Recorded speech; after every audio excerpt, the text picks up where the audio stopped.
Good morning, all. So as you can tell, I'm half of the Australian contingent. We've got Bruce down the front as well. So I'm going to say some funny things. I'm going to say CISO, not CISO. So you're going to have to get used to that, okay?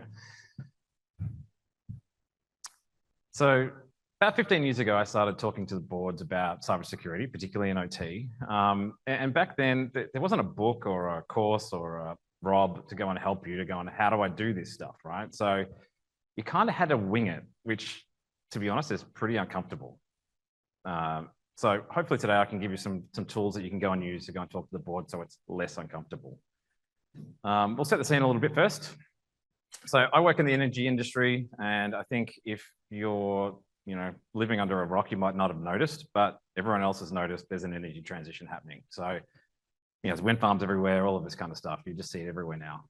In Australia, over the last 5 years, we've had this big surge in rooftop solar on residential, right? So, it's now so big that on an average day, it's about 15% of generation.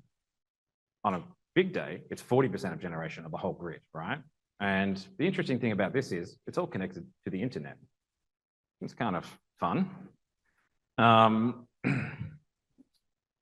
Data centers, are really coming up, right? So AI is driving a lot of stuff. Everyone's making these great little pictures. They're fun, excellent, great use of energy, maybe. So we might normally have 1 or 2 data centers, maybe one, every 1 or 2 years in our patch normally, right? We've got 10 coming in the next 14 months, right? That's a huge increase in energy use, right? Next 5 years, we're probably going to triple the amount of energy that our grid uses, mainly driven by AI data centers. I think we all know threats that's on the way up, but to counter that, there's regulation, right? So we're spending a lot more of our time, and it's part of our day-to-day world now as, CISOs and others, we're doing regulation a lot, right? There's a lot of stuff we've got to do here. That's all good. But when you talk to boards, they're still not really confident about cyber and how we're treating cyber, right? So that last stat there, that's the one that really kind of gets to me because, half of board members don't really feel like they're getting what they need from people like me, right? That's a challenge, right? So same time, I get about 15 minutes every quarter to go and talk to them, and only 4 slides, right? It's not the fault of the boards that I don't have that much time. We probably live in the most regulated times in history. They've got, 10 or 15 guys like me coming to talk to them about things like modern slavery, sustainability, all of these kind of things, right? So they're crunched for time. We've got to make sure that those 4 slides really hit the mark, right? That's what we're going to talk about today. So I work at Jemena.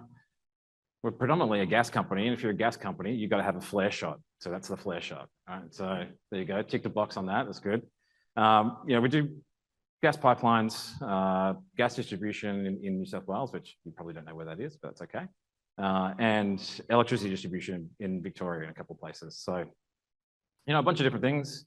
I've been in the energy industry for about 12 years now. I've been at Jemena for 6. I joined in 2019, and I had started with 3 cyber guys and a risk guy. Team's grown quite a bit since then, so that's pretty good. But I didn't start with the OT responsibility when I joined. There was another guy in there who's really good control systems engineer, just didn't really know what to do with cyber. So we moved all of the cyber accountabilities into my role in 2021. So I bring on this OT responsibility into my area. And of course, I need to go and hire someone who's going to come and help me with all this stuff. So I went and hired this guy. I'd worked with this guy before. It's Steve. He's one of those guys who's been in the energy industry forever. He's been 35 plus years. He's done everything in the energy industry that you could do. And he's mildly crazy, which certainly helps if you're going to do this stuff, right? So he's one of those guys that you can take out to site, or he'll take himself out to site, and the guys out there would just immediately kind of go, "You're my long lost brother, right? You've just come in from somewhere," and they will tell him all their little secrets, all the dodgy things at their site, right? They'll tell him that stuff, right? It's great. If I go to site, they think I'm from KPMG or Deloitte or some shit like that. And they're just going to go, shut up, it's going to be an audit, everyone's going to get in trouble, right? So I need Steve to get out there and talk to those guys, right? So super important. So he's really translating what we need to do in cyber back to those guys, and then vice versa, right? So really important role.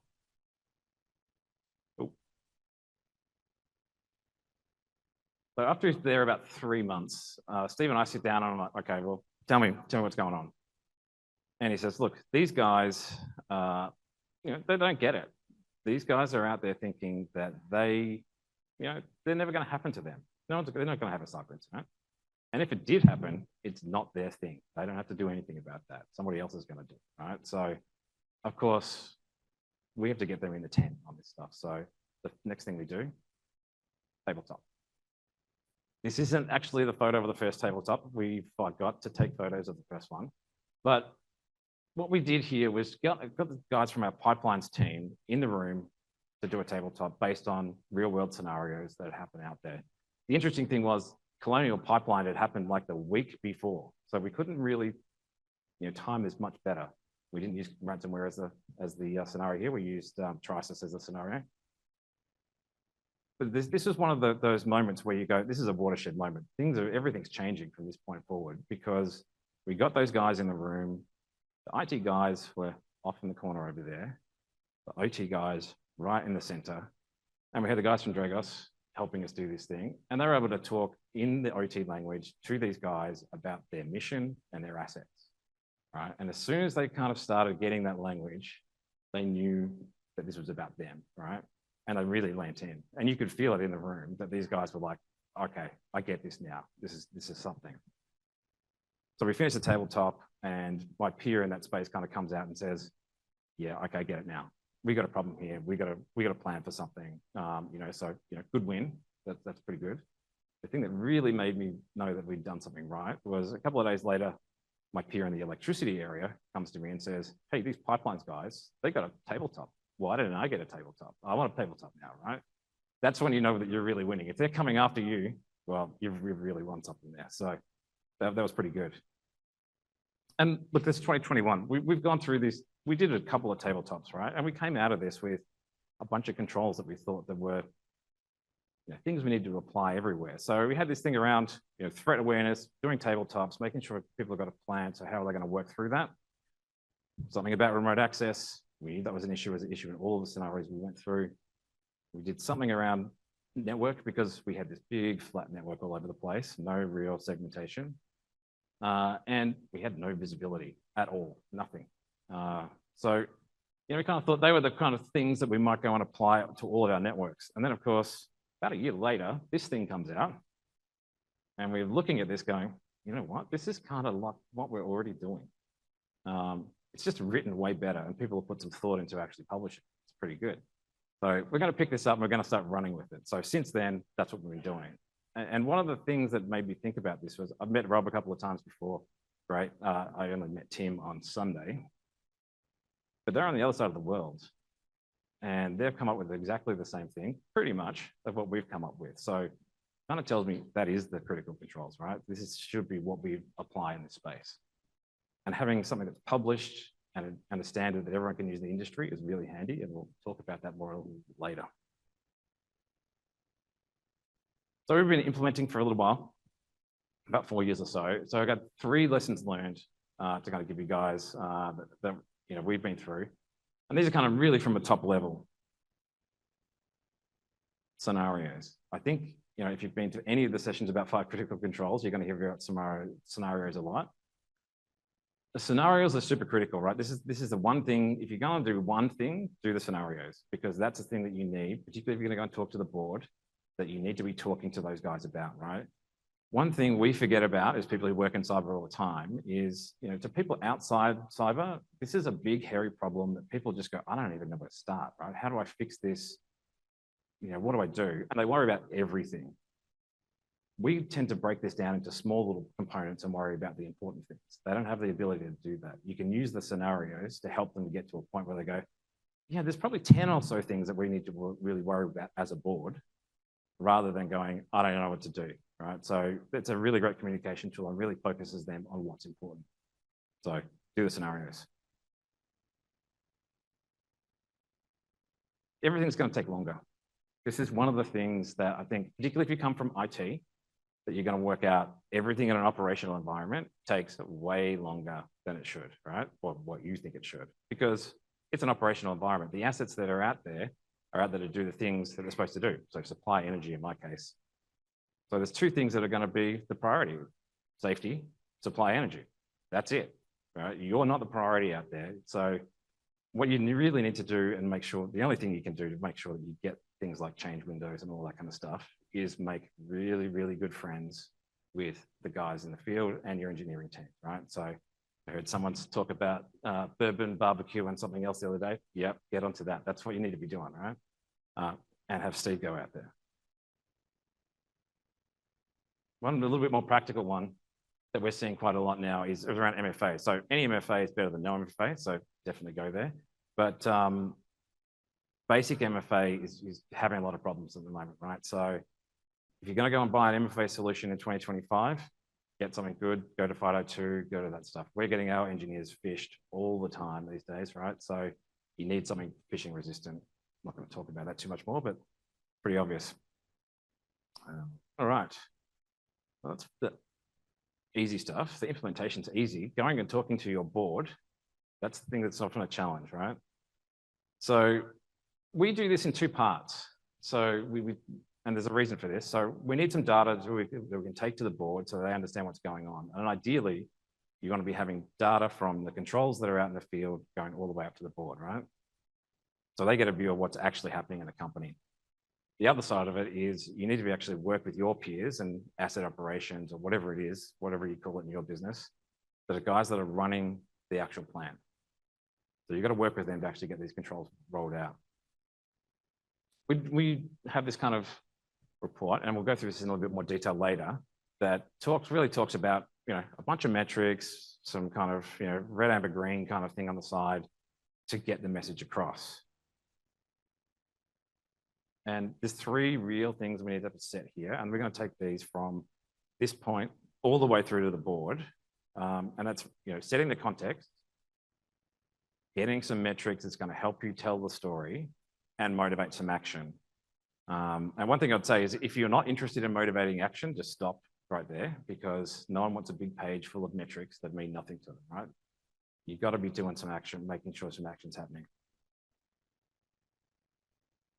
What do I mean by context? So context is generally things like during the deployment, post-deployment, right? And there's two different things, and I think the metrics kind of help tell the story.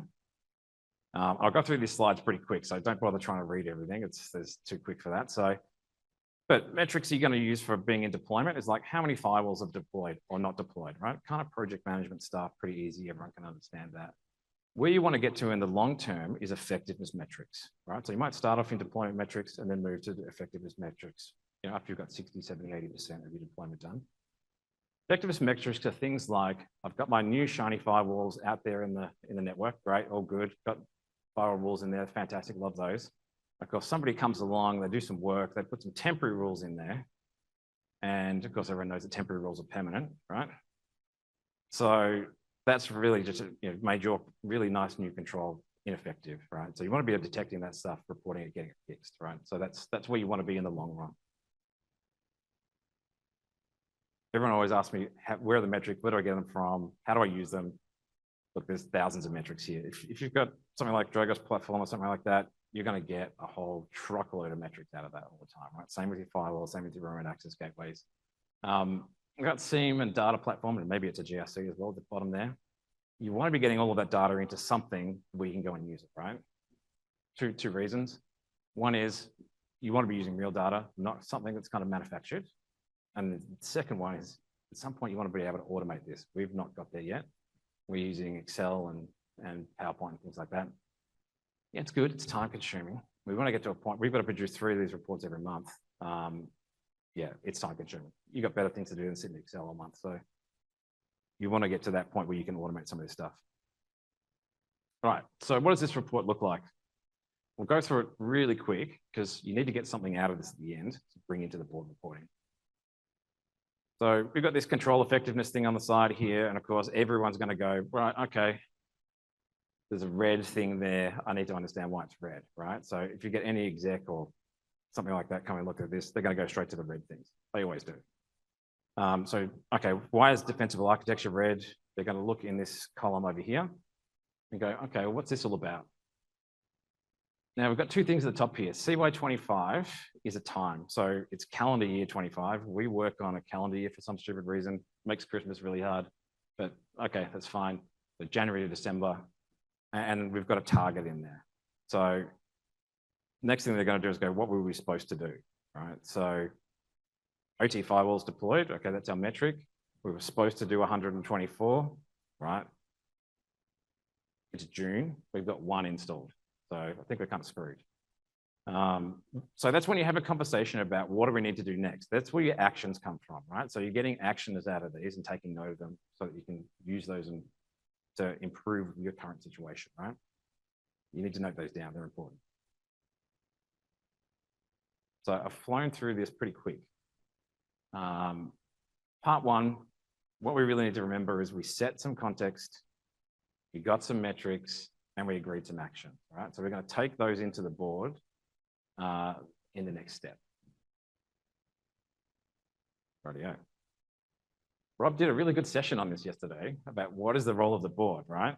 Now, it changes a lot, right, depending on what company you are. And I'm going to use very big generalizations here about what the board is and what they do, right? So in most organizations, the board is some kind of supervisory or governance type function over the day-to-day operations of the business, right? They're not people who they're running the business. That's what the executives are there for.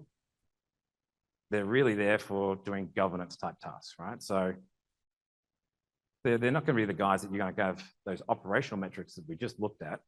They're not going to want to see those metrics, right? They're going to want something else, and we'll work about that in a minute. One thing that I like about this quote here is challenge management on key issues. Now, if you're a CISO and you're going to the board, or you're doing anything and you're going to the board, that's what they're going to be there for. Don't expect a fun time with cups of tea and things like that. It's going to be a challenging situation. I don't know anyone who likes going to the board. Maybe lunch at the board, but not going to the board, right? So that's what they're there for. So we've got these operational metrics that the board isn't going to understand. So we've again got to translate that into their language, right? And what's the language of the board? The language of the board is risk. And so we need to be able to translate into that. And this guy with his hands in front of his face here, he's a guy on my team, Brian. He's my risk guy that I talked about at the start. He hates having his photo taken. This is the only photo I have of him, so I had to show it. Right, so and hopefully he's watching this online. So he helps me translate that into from something in operational into risk, right? And one of the big things that we always talk about is taking out the irrelevant cyber terms and acronyms and all this kind of stuff out of your presentations, right? You need to keep the relevant ones in there, and they'll learn those over time. But you've got to keep it simple, because what happens here, like I said before, there's 10 or 15 guys like me going to the board.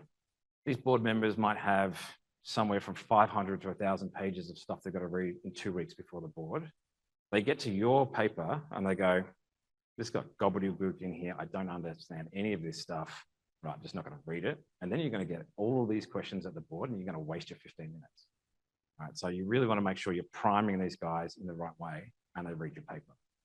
So keep the relevant ones in, just sprinkle, salt and pepper, not main flavor. Right, so what does the board want to know? This is probably the key question, right? It used to be you could go to the board and board would ask you questions like, hey, are we ISO 27001 compliant? And you go, sure, why not? We can do that, that's great. That would be the end of the conversation. You'd leave and you'd be happy, right? It's fantastic. It's not like that anymore. So yeah, we definitely can't do that anymore. Have a bunch of things in their mind when they go through all of the papers, right?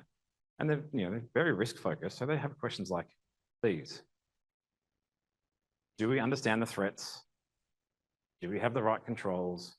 How effective are these controls against the threats? And does the board need to do anything, right? They're the kind of things they really want to know about. They have other questions too about money and stuff, but I'm not going to go there right now. But these are the ones that I often get asked. And this is what they think about when they read your board paper before the board meeting, right? I think we can answer all these with 5 critical controls. So that's pretty good. But we're going to tackle these two really here. And do we have the right controls one with 5 critical controls? You know how I was saying before about having a published standard that everyone's using in the industry? That's really good. That's how you tick the box on this using 5 critical controls. Boards love things like standards and frameworks that are used throughout the industry, recognized by experts, all of those kind of things. They love that stuff, right? So you're going to get a tick pretty easily. Do we have the right controls for our industry using 5 critical controls, right? It's a gimme, basically. It's not to say they don't like it when you make up your own controls, but it just gives you a bit extra when you've got industry support on that stuff. So that leaves us with, how effective are these controls against the threats? One of the key things we have to do is be able to show them some stuff around how effective our controls are. We're using something called key risk indicators. I'm not going to go through how you construct this stuff and all this kind of stuff. I'd be here for another 3 days doing that. I've got some links in the back of the pack, so you can go and have a look at those and work out if this is the right thing for you. But key risk indicators are really a good way of producing some graphics around dynamic risks. And by dynamic risks, I mean, cyber is a great one for this kind of stuff because the threats are always changing, the controls are always changing, the systems we apply the controls to are always changing. So you can get kind of a good view of what's happening in the environment with one kind of dashboard, which looks something like this. This is not actually the report that we show to our board. We show something slightly different. But it's very much a dashboard that says, okay, what's happening outside the organization and inside the organization that's going to influence whether or not we might have a cyber attack, right? Pretty simple kind of metrics and stuff here, but we're building this up from the metrics we got in the first set and then moving this through into a format that the board can really understand, right? So I think the one that we're really interested in is the OT KRI down the bottom there. We'll go through that in a bit more detail in a sec, but just to give you a view here. So we've got things like KRI1 is really about what's happening outside the organization. So things like geopolitics and all that kind of stuff, does have a big impact on what's happening in cyber. I might have a few issues flying home at the moment because of the whole Israel thing.